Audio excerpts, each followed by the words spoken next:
This video is sponsored by Friendly TV. With over 40 channels, many of them showing your favorite classic TV shows, Friendly TV is the low-cost streaming service for those of us who remember when television was truly special. I've added a link to Friendly TV in the description section of this video. When you use it to try it out free for 7 days, you will also be supporting this channel. Hey folks, today I am going to talk about Gabriel Melgar. You may remember him as the new Chico, Raul on the classic TV sitcom Chico and the Man. Now, I have previously published a video about Gabriel, and I'm going to include a portion of that video here as well. But the cool thing is, Gabriel has reached out to me and shared more information about what went on with him after Chico and the Man was canceled. And I will share that with all of you at the very end of this video. Additionally, I've got a few surprises along the way, so let's get rolling. When Chico and the Man debuted on NBC, the James Comack-produced sitcom, which starred veteran actor Jack Albertson and young comedian Freddie Prinze, was an immediate hit, and it was easy to see why audiences loved it. In addition to Albertson and Prinze, the show featured showbiz veterans Scatman Crothers and Della Reese, and Freddie, well, he was something else.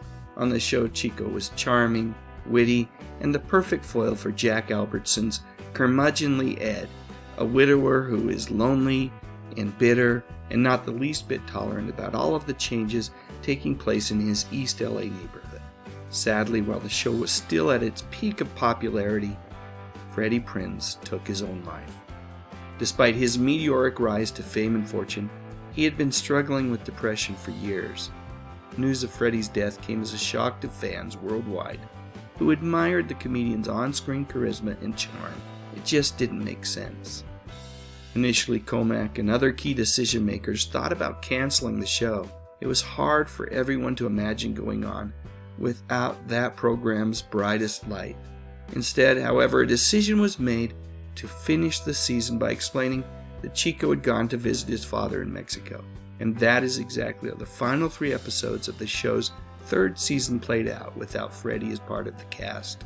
When news broke that the show would continue on with a 4th season, fans were eager to see how the absence of Chico would be addressed. So when Chico and the Man's 4th season premiered on September 16, 1977, eager viewers tuned in only to find out that no explanation would be offered. Instead, we were introduced to a new Chico, a young man named Raul, who was played by Gabriel Melgar. It is my opinion that Gabriel was a fine addition to the show, and yet, was nothing going to be said about the original Chico? Is that how the show was going to acknowledge the huge gap left by Freddie Prinze's death? Just say nothing? It felt very disrespectful to the legacy of this incredibly talented man, and it was definitely a misfire. Later on in the season, the show would finally acknowledge Freddie's absence with a 2-part episode where Raul discovers some of Chico's belongings, and Ed tells Raul that Chico had died, but it was too little and far too late. As I said earlier, the introduction of Gabriel Melgar's Raul character, it isn't a bad idea, but it should have come later on during the 4th season. The show's first few episodes should have been dedicated to telling the story of how Ed dealt with the loss of Chico, someone who had essentially become a son to him. Instead, the show chose the easy route. Using the old show must go on adage as an excuse, the Hollywood PR machine put Melgar's face in every newspaper and on every magazine cover they could think of. I can only imagine how much pressure this young man felt coming into the situation in the way that he did. But wait, I don't have to imagine, because right here on YouTube, I discovered a fairly recent comment from Gabriel Melgar himself. On an old news clip that talked about the addition of Raul to the show, Gabriel said that he felt like a scapegoat for the show's eventual cancellation after that 4th season. He said that it screwed things up pretty badly for him. Yeah, I changed his wording a little bit there. Gotta keep things PG on this channel. And if there is any doubt that @64ster is Gabriel Melgar, I clicked on the YouTube handle and was taken to this page for one Gabe Gar. Yep, I see what you did there, Mr. Melgar. Pretty darn clever. So now I was fairly worried about Gabe and started wondering about what he's up to now. And after a little bit of internet sleuthing, I was able to determine that Gabriel seems to have rebounded, at least from an employment perspective. After learning that he had become a diagnostic imaging service engineer on a couple of different internet forums, I did a quick search on LinkedIn and voila, it does seem like things have worked out okay for him. I don't know much about that type of career, but I have to believe, at least from a financial perspective, he's doing all right. Now, I don't know anything about his personal life, but I hope that he's found love and is surrounded by family. Yep, that's my hope. And I think it's about time that all Chico and the Man fans realize that Gabriel had nothing to do with the failure of that show's 4th and final season.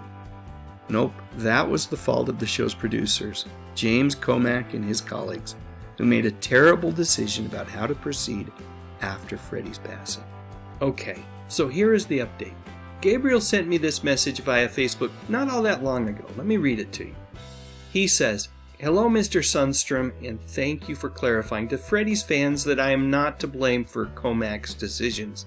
You wouldn't believe how much hate I endured as a child of 11 years of age for something that I was thrown into, unbeknownst to me. Back then, I tell you, I am lucky to be alive. At 58, I am now slowly allowing myself to accept all of this without it tearing me apart. I can say that it destroyed my world. However, maybe because it was so hard, maybe that is the reason why I prevailed. Once again, thank you for setting the slate straight. Sincerely, Gabriel Melgar." Wow, folks, I've got to say that message really got to me when I initially received it, and reading it now to all of you, well, it's really hard to imagine the pain that Gabriel has felt through his life. All because of something that he thought was going to positively impact not only his life, but the lives of his family as well. As promised, I've got something else to share. This is a portion of an interview with Gabriel that took place right as the 4th season of Chico and the Man was set to premiere. They saw me and they came to me and what's your name and everything, you know. And then I went with them and they started taking me pictures, asking questions and everything. And what's your name? Where do you live? What's your phone number? Okay, in the night, I went to the house after playing and everything. And my sister Sonia, she tells me, "Tomorrow you're going to an interview." "I'm not going to no interview," I tell her. She goes, "Tomorrow you're going." "No, where?" "No, for a TV show." "Nah, I'm not going no place." And then she goes, "You are." And she told my mother and my brother. And my brother tells me, "You better go or just watch it." He said, "Okay," you know, but I was mad. But I was the first one to do the audition, and then I left. And then 3 weeks later, you know, we waited. And then while I was in school, they called my sister and they told her that I got the part of Raul. And she told my mom, and they all started to cry. They told me at the house, you know.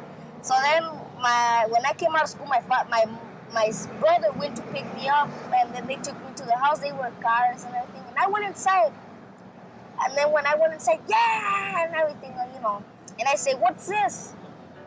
And then they told me, look to the wall, and there was a paper that said, "Congratulations, Gabriel, you are the new Chico." Okay, that's it. Thanks so much for hanging out with me today. You know, Gabriel saw my initial video, and I imagine that at some point in the future he'll probably see this one as well. If you want to leave him a message in the comment section, please do. Also, I'd love to hear if you found this video informative and get your thoughts about the whole situation with Freddie Prinze and Gabriel Melgar and Chico and the Man. Also, I would appreciate a thumbs up, maybe even consider subscribing to the channel. I talk about music, movies, and mostly TV from decades gone by. You know, the good stuff. But most importantly, and as always, thank you so much for watching.